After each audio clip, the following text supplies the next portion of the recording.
What we're trying to do is bring these biblical realities for a life of more. And if you don't have this knob turned up, you need to get the knob. Yeah. And then it needs to be dialed up a bit. That we live in a conflict, we live in a war, and it can sound a little interesting if you're not used to how it sounds. Mm-hmm. But as an image bearer, your life has been opposed as every image bearer since the garden. Their life has been opposed. Right. And the other question that I think of is, how evil is it? You know, we're living in an age, in a time where the effects of life outside the garden, mm-hmm. the effect of it now, mm-hmm. and the effect of technology, the effect of pace, the effect of wealth, the effect of poverty and oppression, the effect of all of it, the effect of information mm-hmm. that just is poured on you to try to process. Do you think that has anything to do from forces that are against you? Mm-hmm. Secondly, do you think that has any relationship to the record numbers of people suffering from anxiety, mm-hmm. depression, mm-hmm. PTSD, and other mental health crisis?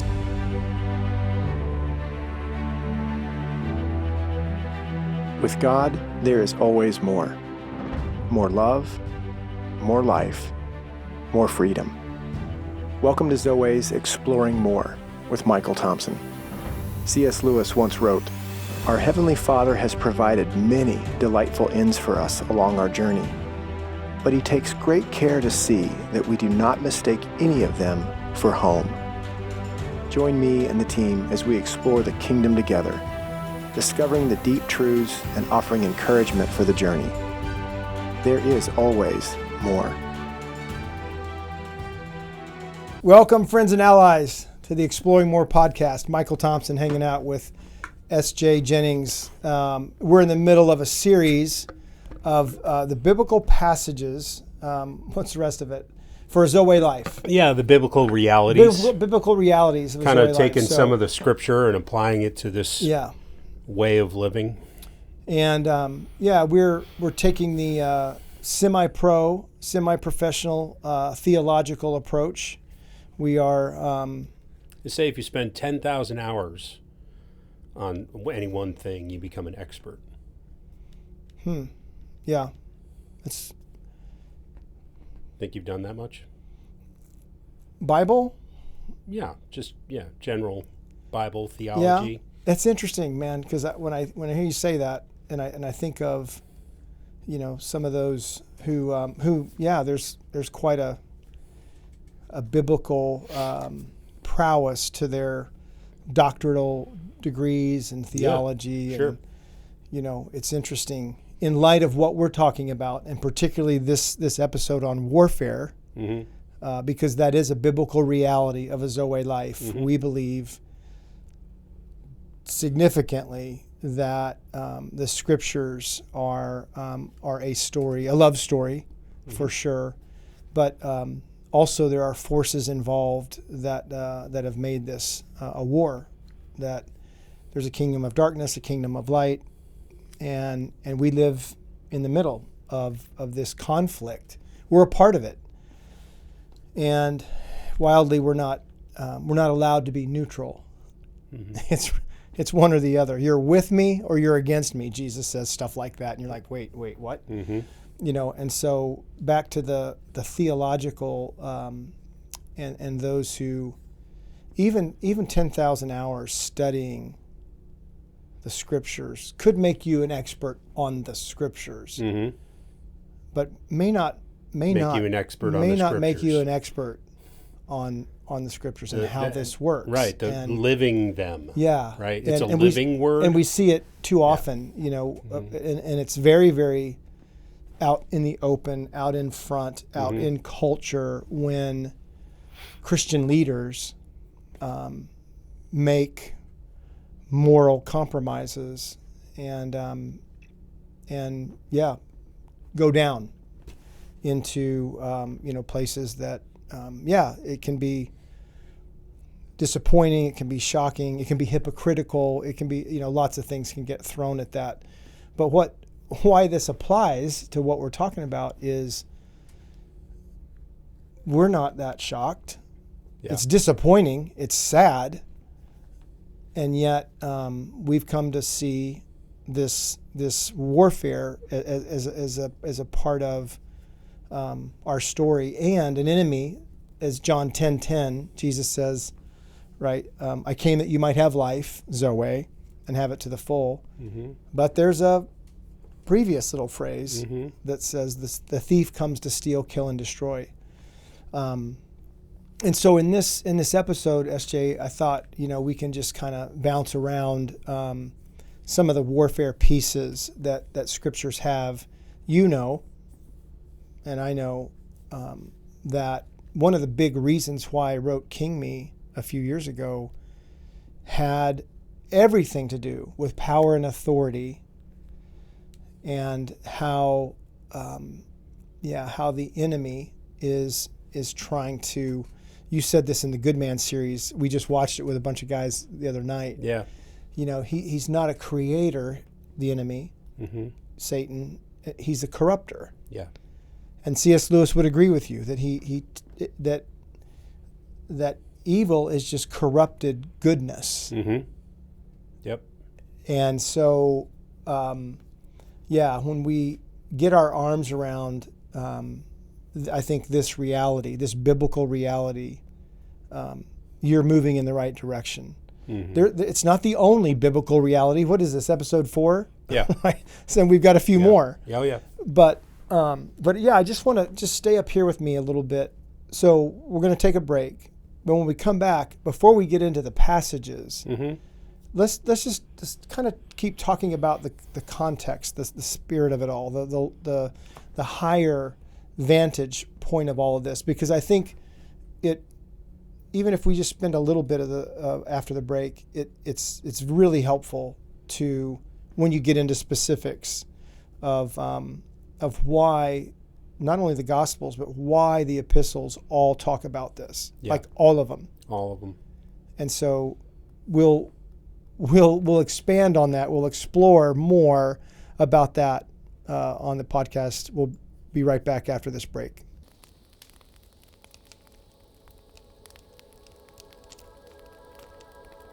Men, however you arrived at the Good Man series, curious, tired, skeptical, or even hopeful, you are welcome here. This journey, it starts with an invitation to slow down, an invitation to tell your story, and most of all, an invitation to listen. Listen for what God wants to reveal. At Zoe, we believe every man is asking the question, am I a good man? And we also believe that there is real goodness in men, placed in your heart by God, and it's worth fighting for. As you watch these sessions, bring your honesty, bring your courage, bring your whole story. God has been preparing for your arrival, and He's ready to meet you here. Welcome to the Good Man series. Welcome back to the Exploring More podcast. And talking about warfare, SJ, I'm trying to throw the first good pitch here. What, in your own story, what do you know now that you wish you had known then? And why would it have even mattered? In the context of this, the warfare piece. Yeah, sure. I think probably the most important thing that I didn't know then that I know now is my identity. So, I think about the movie Kingdom of Heaven, and when, they're kind of behind the castle walls, Yeah, or Bailey behind and- the city walls. Baileying with the and they're running out of soldiers. They're running out of knights. town people now. There's So now it's- able-bodied men man. are And he coming says, to the wall. everyone take a knee. Every able-bodied man take a knee. Yeah. And they're farmers and shopkeepers and Yeah. bakers and this and that. And then someone says, do you think it really matters to make these guys knights? They're shopkeepers. They don't know how to fight. And he's like, yeah, it does matter. That's paraphrasing. I don't really Yeah. remember the whole Do you scene. think making these men knights will make them better fighters? Mm-hmm. Yes. Yes, He it just will. says yes. Mm-hmm.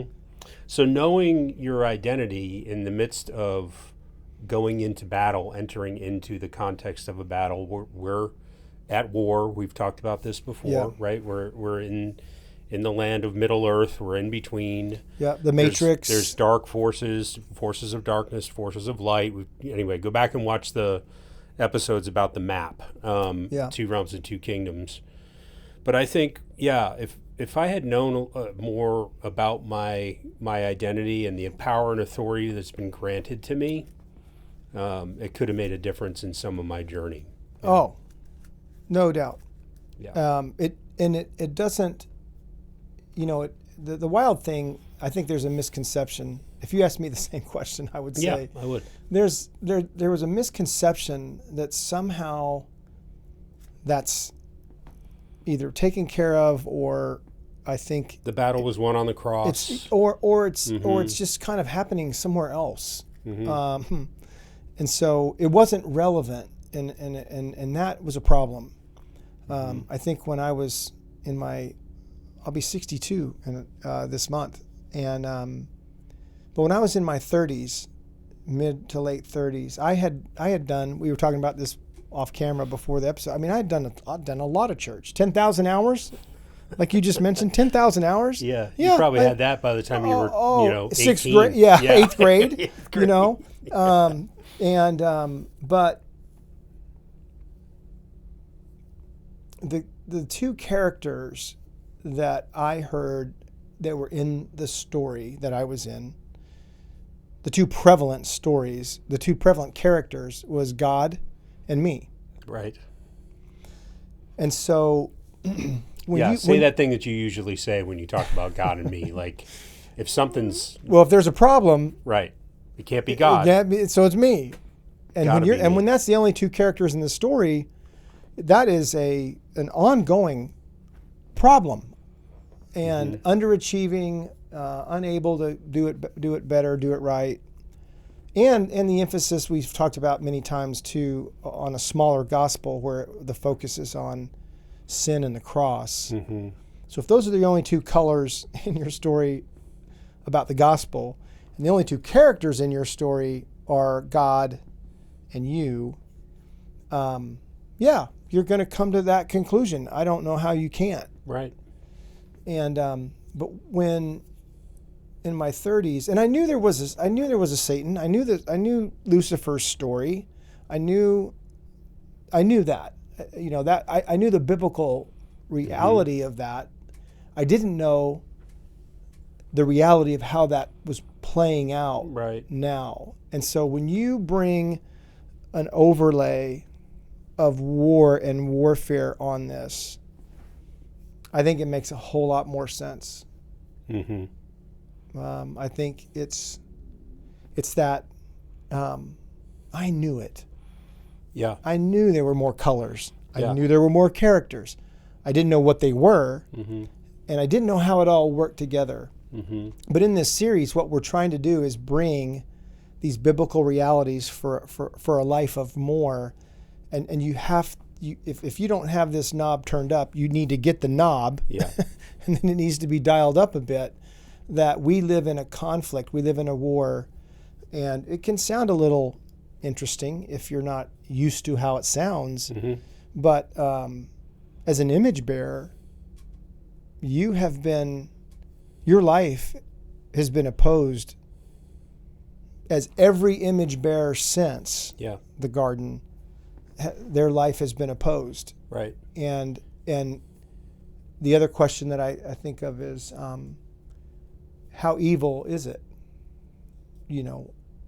we live in a very comfortable place in the West where we read about wars and we read about conflicts. Right. They're just not often on our soil anymore. Mm-hmm. Where there's other people who live on soil that's all they know. Yeah, I have a friend that lives in Tel Aviv. And she's constantly reporting about rocket attacks and things like running to the basement. Totally foreign to us. Yeah, here. man. Yeah. And so all of that to say, we're a little bit, what's the word, SJ? Cushioned. We're a little bit. Lulled in complacency. Yeah, we're a little bit conditioned in that regard, and it's not helping us. Except, I'll use this phrase, except when it hits the fan. Right. That's what this worldview that we're kind of talking about, the biblical realities of a Zoe life. It's a worldview that we're trying to communicate. And it is probably the thing that you need to put at one of the highest marquee monikers, one of the highest titles that, you live in a world at war. You live amongst a conflict that is life and death. Life and death. Yeah. And even saying it, I'm like, I wonder if people can even see that or believe that. We're living in an age, in a time where the effects of life outside the garden, the effect of it now, and the effect of technology, the effect of pace, the effect of wealth, the effect of poverty and oppression, the effect of all of it, the effect of information that just is poured on you to try to process. Do you think that has anything to do from forces that are against you? Secondly, do you think that has any relationship to the record numbers of people suffering from anxiety, depression, PTSD, and other mental health crisis? Not to mention, there's more slaves on the planet now than there were in biblical times. Yeah, that's crazy. There's more people in slavery and trafficking, human right. trafficking, than there were in biblical times. Yeah. So it's not getting better. Yeah. Right. Which all points to where we know the story's going, but also, the thing I think about, Michael, is one of the scriptures I think that you wrote down had to do with power and authority, the power and authority that we're given. And if we're given power and authority in the context of the spiritual realm, it probably means we're going to need it. We need to exercise it, right? Right. Yeah. I mean, because if that's all not real, if there isn't an enemy, if there isn't dark forces at work, or there aren't dark forces at work, what do we need power and authority for? Yeah. And what happens if we don't exercise it? Right. Right. I mean, that's the obvious two sides. Yeah, Matthew 28. Two sides of the coin. So I think, before we dive into some specifics, I just think it's good to even try to give a contextual overview that power and authority, kingdom of darkness, kingdom of light. If you're not sure about what we're talking about, or you don't really trust what we're talking about, I would as we were doing last week, I brought another Bible in. Yeah, you did. I would say get a hold another of BAB with you. Get a hold of one of these big uns. You just do a little curl here and get your exercises going. Study Bibles, it's man. BAB, Big Annotated Bible. Yeah, and just start looking in the concordance. Start looking up darkness. Start looking up Satan. Right. Start looking up oppression and bondage. Evil. Oh my gosh. Be careful. It's as you do. It's all over the place. Yeah. And so the Old Testament, it has its markers in regard to this. But so much of that is focused on a people, Israel, and some of their enemies, which were, other cultures around them, and what was taking place in the Middle East, in Jerusalem, Judea, Right. Samaria, this part of the country at the time. But you move into the New Testament, and that's where it starts. It gets going, and it's on. It's unveiled. There are demonic forces in the New Testament. Demoniacs are a title that is given in the New Testament. Jesus comes upon some people through the Gospels that are conflicted and tormented, and he deals with them. Right. Casts them into the pig and the guy on the shore, the naked crazy man, right? That Jesus heals and sends legion. We get to even see the dialogue. Right. Our name are Legion. Who are you? Jesus is asking Oof. who they are, and so wildly. One more thing I want to fit in here. Wildly, and I say that with the emphasis. It is wild to me in the making of films and stories and series. And I'm not talking about Jason, chopping people up. I'm talking about the amount of films that are made in the industry. It varies between year to year, between 25 and 35% of the films made are on the occult, or on haunted things, on demonic possessed things. It's a fascinating. So even the world seems to embrace this more than the church. Right, Christianity in general. Yeah. Thank you for bringing up films and series. In my mind, as we were talking about it, there's a series, and I haven't watched it yet. I've just seen some clips. It's just called Evil, and it's almost like a training film. Oh, some of the clips I've seen, and it's this nun who can see in the spiritual realm. Yeah, and she's counseling this couple.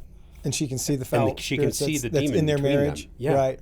And talks to it Whispering. directly, and whispering in each other in the ears and all of that. It's really, it's disturbing, but it's also, I know what that is. That's how that works. Yep. Well, and so in order to engage in the war, right, you have to come to the reality that there is one. Yeah. Right. So there's a little bit of first steps first. And then more deeply, how does it work? Sure. And Paul literally says to Timothy, in his letter, hey, don't get all. I think this is 2 Timothy 2:2. Don't get all caught up in civilian affairs. But like a good soldier, be alert, be awake, pay attention. Yep. Stay oriented. Yeah. And so I find that interesting.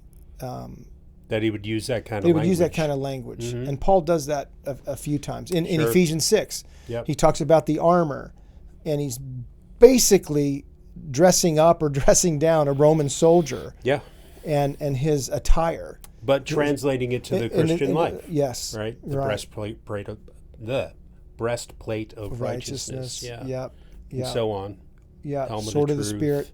Yep. So I think that's just one of the pieces I want to try to get in place, is that this is a biblical reality, and Jesus literally encountered Satan. I don't believe that that's necessarily our situation. I think there's a rank and order to this. There's demonic and foul spirits. But as we've talked there's about, a rank and order to this. Thank you for saying that. That's how the military works. Yeah. Yes. And God has a God of order. Mhm. And so even in the fallenness, there seems to be principalities over jurisdiction over geographical places, and then underlings, if you want minions. Screw tape and if you wormwood. want. Yeah. And there was did you ever read the series, the Peretti series, This Present Darkness? I did not. Mm-mm. Well, I read it in like junior high. Scared the crap out of me. Yeah.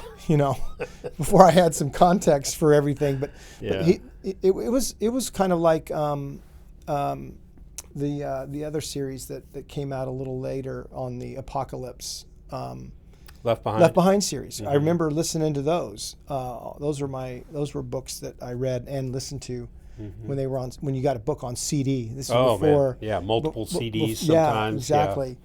And even thank you for even letting it steer it to that, because if you move towards Revelation and apocalyptic type, whatever you believe or understand or want to interpret the book of Revelation, I don't think pre-trib, post-trib, mid-trib, whatever it is, it's all climactic as the end of an age comes and the beginning, The final battle. of and the final battle, and that. Yeah. So Well, there's, I'm so glad you're telling that- me there's no battle, there's been no war going on, but somehow there's a final battle? Right. Yeah, I can't piece that together. Yeah. And the Gospels it's such a fun and quirky thing sometimes. Jesus, on Palm Sunday, right? He's not on a war horse. He's on a donkey. On a donkey, yeah. Moving through the parade. Well, John writes about it in Revelation. He's on a war horse, robe dipped in blood. He's got some kind of inscription on him. Whether it's a tattoo or Lord of whatever. Lord, King of Kings, and seems to be coming to fiercely end this life outside the garden, this conflict. And in Matthew 28, you brought up, it doesn't mean that the cross wasn't significant and that the first coming wasn't important. Holy cow. Yeah. He gave us the way to be free from the power and, I won't say presence because that's coming later, but the power and the control that sin can have. And so as we turn into some scriptures, I just want to say the context, it merits the details, and the details really point to the context. Yeah. If that makes sense. Yeah, sure does. So you had a passage or two? Well, and I do want to just say again, our entertainment industry, because we're big fans of movie clips and things like that, echo this over and over and over again. What just popped into my head was when you were talking about the cross being a pivotal moment, Jesus' death and then ultimately resurrection being a pivotal moment. I mean, I was just thinking there's not only movies that echo that, like Narnia, right? Yeah. And, Aslan Goes to the Stone Table, sort of, that's an obvious, echo of the reality of the cross. But even I think about Braveheart. Yeah. He is sacrificed on this table. Now, he doesn't get resurrected, but that sacrifice inspires Robert the Bruce and the rest of Scotland to fight for their victory and win the final battle. Yeah. I mean, it's just echoed everywhere, man. Yeah. I mean, this is out of the pages of our Two Realms, Two Kingdoms conversations. There are wars and is war going on around our planet at any given time in many, many places. Yeah. Because there's a spiritual war going on all the time. Right. Every place. Right. There's conflict in families. There's conflict in marriages. There's conflict in churches. There's conflict in business. There's conflict all around us. I mean, we so desperately don't want that. And I don't know. And yet it's still I don't know. I haven't found anybody who really enjoys it. Right. That those people kind of end up removed from society at some point. But I mean, it's a reality, and yet what's behind it, we don't often have a good picture of the reality that's behind it. So, as you said, about power and authority in Matthew 28.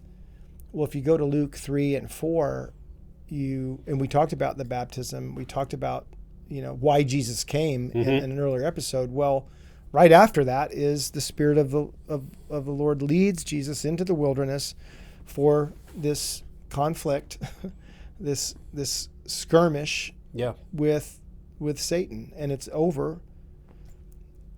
If you are the Son of God, identity, like you said, and it's then use your power to change these stones into bread. I mean, it's one New Testament scholar estimated that 80% of the New Testament is about power and authority. Yeah. And I never recovered from hearing that. Right. And then I couldn't not see it that way. Right, sure. I mean, think of the temptation in those moments after the baptism, turn these stones into bread because he's hungry, right? Yeah, and I'll give you power over this and that. Really, it's a test of his power. And the ultimate... How he'll use it. How he'll use it. Because rather than use it in that moment right there, he knows there's a moment coming where Scripture will be fulfilled, power will be secured, and the Holy Spirit will come to us until he returns. So it's amazing he does not alter the plan and shortcut it for... I'd be tempted to. But rather... and that's why they call it the temptation. The temptation but to rather cut the corner. He, if there's such a thing, I'll say it this way: he retreats back to another position of no, I'm going to do this a different way. Appreciate the attempt, but I'm gonna do this differently. Yeah, and that's what he does. And so the other thing, before we look at a couple passages. I find interesting about that 80% that I mentioned was there's no doubt that Jesus taught about it, taught and demonstrated how this works. He even gives in Luke, it's a great chapter. He gives his disciples, he gives his friends, sends them out 2 by 2. And he empowers them to go and do what he was doing. And that's the great scrimmage. And they come back, even the demons obey us. That's what I've been telling you. Jesus says, I think this is going to work. It's going to work. And then the next passage is, I saw Satan fall like lightning. Yeah. So the image bearers of God, to your point earlier, the image bearers of God are to be empowered to be the agents of the Trinity on earth as it is in heaven. And if you can get your arms around that, you're on your way. Yeah. And so the question isn't, does this exist, right? This is why I love the recovery community. This is why I love the 12 steps. This is why I love our time with some of the circles we're in with addiction. You don't need to convince those guys that there's an enemy. Oh, yeah. They can tell you stories. They have heard demons. Voices. They want to know, do we have a chance? Can we win? Show me how to fight. Show me how to fight. Yeah. Yeah. So I love that. And when you move from the Gospels, right, those characters who were there for the scrimmage, and then you read 1 Peter 5, who talks about Satan as a roaring lion looking for someone to devour. Like a roaring lion. I mean, that's... Where did Peter learn that? Well, in high school, he was in this program. He was learning how to wrestle. He was learning how to act. Then you get to the book of Acts, and you see it all over the place, Right. where these guys are exercising their option. And I've had my experiences in deliverance and in demonic, not possession but oppression. Yeah. Generational things. Yeah, We've man. dealt with that And, together. And Yeah. and to see somebody, to see the veil thin, and to see somebody and to witness in their midst and walk with them through the reality of this. Mm-hmm. It's a little deeper water than we're trying to get into in this episode. Mm-hmm. Where we're trying to get people to see is this biblical reality can not only explain a lot. Why do bad things happen to good people? Mm-hmm. This is my episode. Mm-hmm. Really. Yeah. I mean, and whether you're good or not, or Mm-hmm. or how bad are you? I don't even want to talk about bad and good and that. I think this is the episode that gives the context. Well, there's free will, and people get to do whatever they want, Mm-hmm. and to come up with some of the things that they will do to other people. It just makes sense to me that humanity in that way can be under a spell. Oh, yeah. Yeah. And justify using people, using children Mm-hmm. for financial gain. Mm-hmm. How evil is it? Right. And it's not very until your son or daughter is in trouble. I mean, we get to lock arms with dudes all the time. I mean, I've got 3 or 4 this week that are dealing with some of the consequences of their own false self and its influence on their children. Yeah. And Exacerbated by yeah, what we're talking about. exactly. Yeah. Exactly. It's just not good to be naive. You don't want to be ignorant of what this is and how this works. So that leads perfectly into Yeah. 1 John 4, 1 through 6. And so I'm gonna read all the way through 1 through 6, and then maybe we can just go back Chew- and pick chew it it up apart. a little bit, Mhm. So dear friends, do not believe every spirit, but test the spirits to see whether they are from God, because many false prophets have gone out into the world. This is how you can recognize the Spirit of God. This is verse 2. Every spirit acknowledges that Jesus Christ has come in the flesh, is from God, but every spirit that does not acknowledge Jesus is not from God. This is the spirit of the Antichrist, which you have heard is coming, and even now is already in the world. And this is first century still. Yes. Verse 4, you dear children are from God and have overcome them, because the one who is in you is greater than the one who is in the world. They are from the world and therefore speak from the viewpoint of the world, and the world listens to them.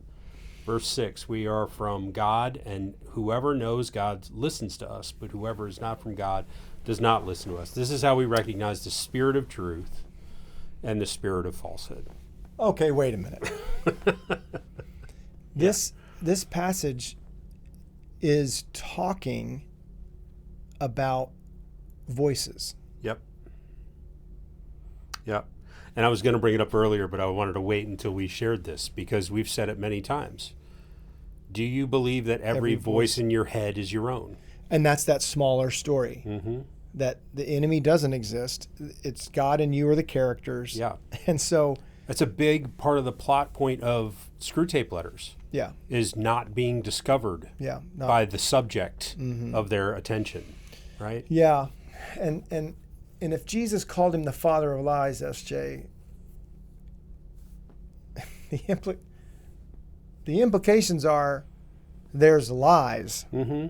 He's a liar. And as we've said many times, the power of any lie is that you don't know it's a lie, Right. and you believe it. Mm-hmm. And therefore you empower the lie to have Right. an effect Right. A power and authority in your life. in your life. Yeah. Mm-hmm. And so, 1 John is taking, the idea that that has expired. Right. I mean, this is clearly a passage written after the resurrection. Right. And so this is how we contend. This is how we move. This is, I want you to be, hey, children, fatherly, hey, children, I want you to be discerning.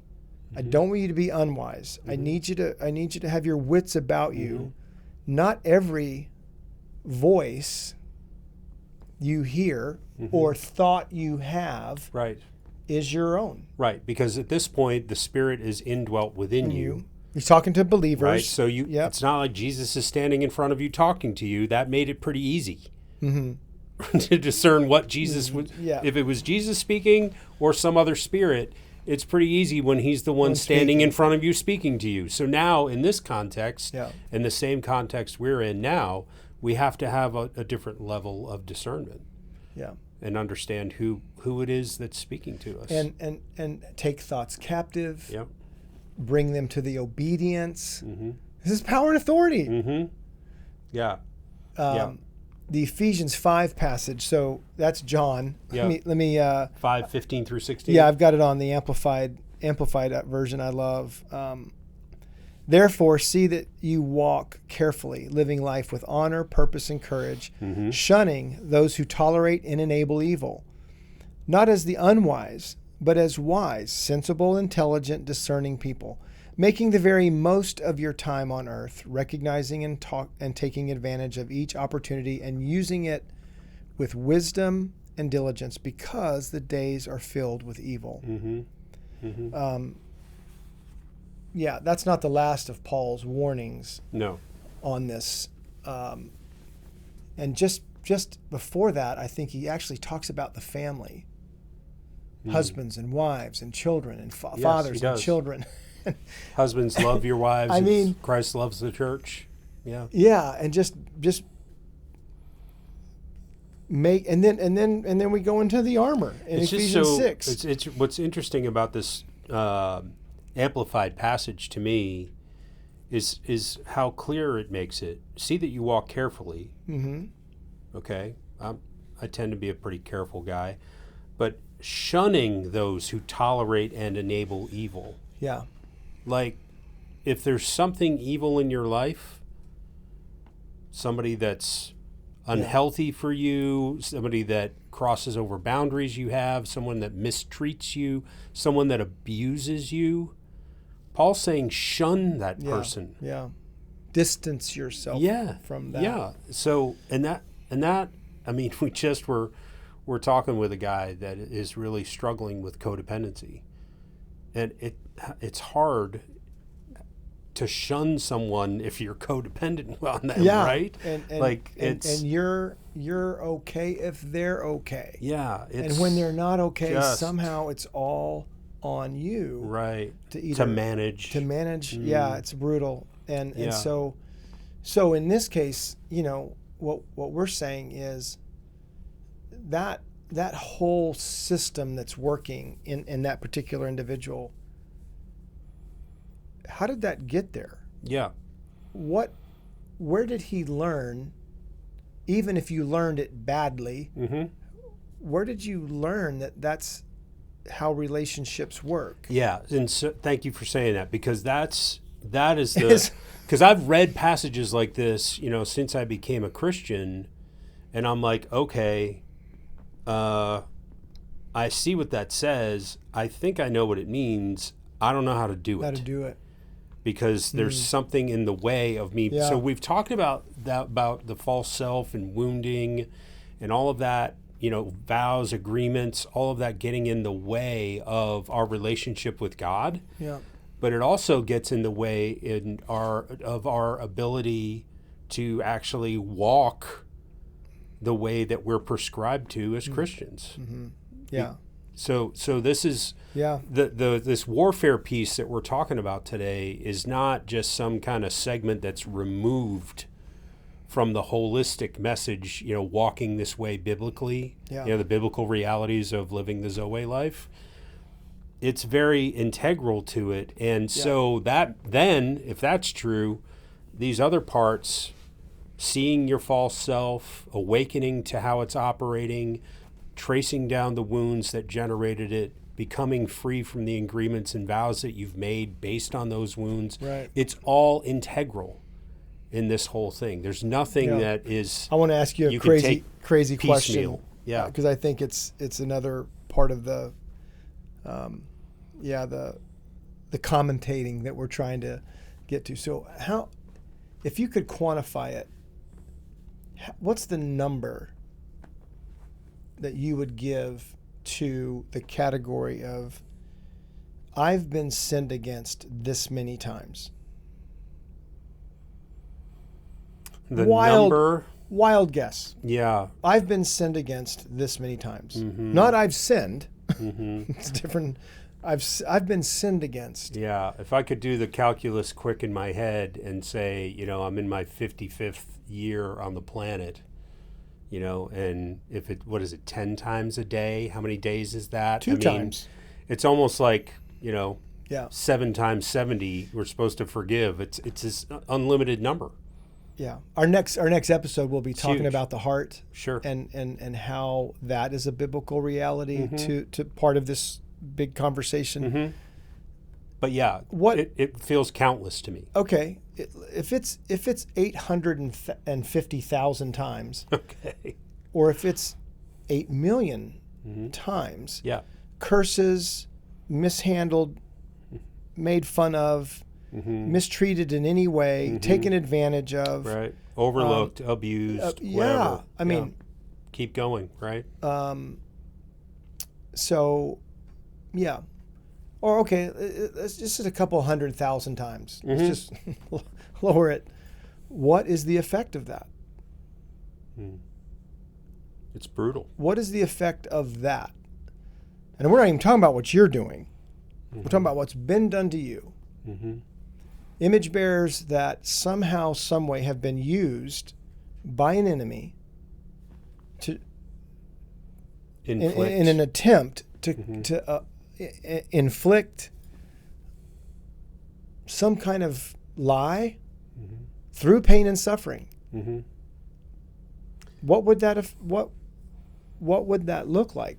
What would that feel like? What would that be? Especially for a disoriented person, right? That doesn't either have someone there. We always talk about in the absence of care. Right. That's right. exactly. I mean, or in the absence of being able to rightly interpret some of these scriptures that we're saying. I mean, that's what leads to agreements and vows. Yeah. And keeps us bound. So, as we land it, man. That sounds like a scheme of the enemy to me. I mean, they're not. And what if they were not just random acts of violence or idiocy, but what if there was a force or agents or some kind of dark system that was actually either causing them or capitalizing on them? Right. You can pick which way you want to go, or both. Yeah. You've shared it many times, the chalkboard in the visitors' locker room. I mean, what's the intel that they have on you? And guess what? They have intel on everybody. Everybody. And Lewis is right. If Screw Tape is even close to accurate, in his Screw Tape letters, I mean, it's just an invitation to not be ignorant. Right. And if we lived in a physical realm war space, there would be curfews like there were in World War II. There would be lights out. So to try to prevent the enemy from flying over and seeing what they might want to bomb. Right. I mean, what is this lion prowling around? And what are the epistles? Every one of them, 25%. Every one of them, every letter talks about not just sin. It talks about the enemy. Right. Staying alert. Which is the thing, the thing that's at work behind. Yeah. It's the cause of the effect of sin. Yeah. And if last thing we can say before we close it, if we're just trying not to sin, we're so far downstream that I'm afraid it's a futile fight. But if you can get upstream to the cause, to some of the lies. I mean, this person we were talking about in the codependency. I mean, we didn't have time necessarily in that moment we were together. But what it needs is a big chunk of time, and say, well, where did that come from? Yeah. When did that get put in the water? Right. And in the cycle of your internal systems. How did we've talked about it many times before, the being too far downstream. It's like the water is poisoned, and you're somehow trying to take the water and separate the poison from the water. You can't quite always get it all out. Purify. No matter how hard you try. But if you get to the source where the poison's being introduced, right, you can stop the flow of the poisoning agents. Yeah. Right. And the fact that they are most content, one, by not being discovered or known that they exist, and secondly, even if you give credence to, all right, I think scriptures say there's a Satan and there's a kingdom of darkness, but if you don't know how it works and how it's, then you are subject to it. You're subject to it. I'm confident of that statement. Yep. You are under the spell, under the influence, and probably could do some good things, and maybe your bank account's all right, and your marriage is good, and your kids seem to be in Christian schools, or agents of evangelism in the public schools, or whatever that looks like. But I've also, in my 60s now, learned that it won't always stay that way. No. It won't. The season's coming that this will come to the surface. It's either coming or it's already been, but it's back in your past somewhere. SJ, and it's two things. One, it's more than inconvenient. It's brutal, and because the enemy, that's the way the enemy plays. And secondly, it's a mercy. Yeah. It's a mercy when that rises and you have no control. You have no say other than, Jesus, what is this? And would you help me? And what has to be overcome is going to require courage and strength and power and authority. Yep. And training. And right. I'm gonna get all five in there. And recognition of who your king is. And submission to him. Learning how to wield in the power and the authority of the Lord Jesus Christ against the things that are against you. And that's when we take up the fight, the good fight, internally, and then around us, right. And to be agents of the kingdom, right, rather than hunted and assaulted by the agents of darkness. We're so baffled when the enemies are at the gates. Yeah, and it's like, well, you've been complacent, letting them come. Yeah, I've been there before, right? And I think of some of the scripture, like, watch out. Yeah. Beware. Be careful. Be careful. I mean, be alert. That's what it means. Yeah, pretty Watch much. out. Be careful. Yeah, So exactly. Walk carefully.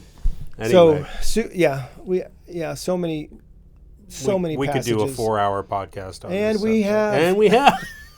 It's back there in check the archives. Landon will have to put a link Landon. or put a couple titles to this one, but it's a game changer, man. Yeah, it's a game changer when you can start.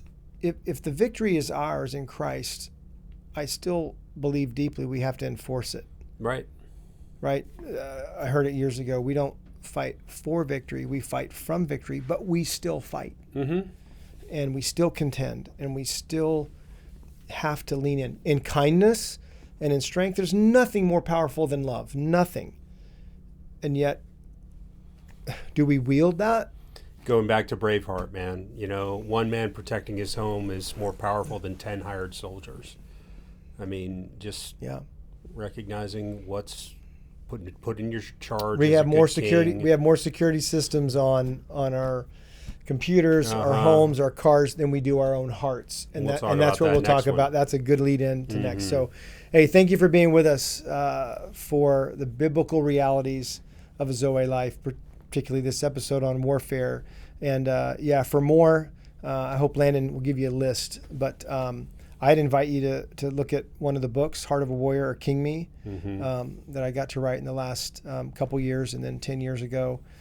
They're still relevant today, and your life has been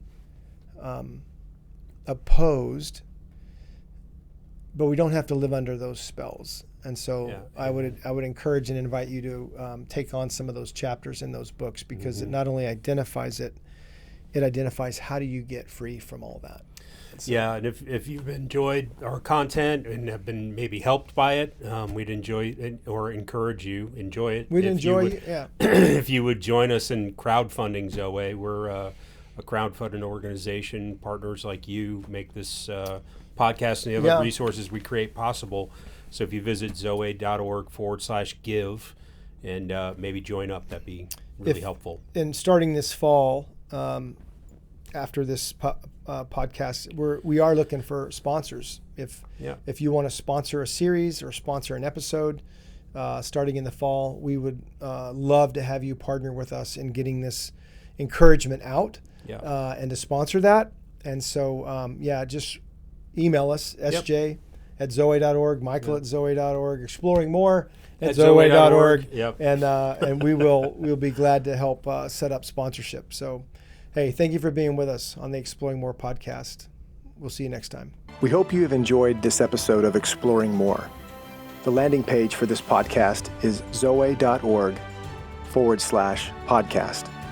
That's ZOWEH.org/podcast, where you can find the show notes and various platforms to which we broadcast.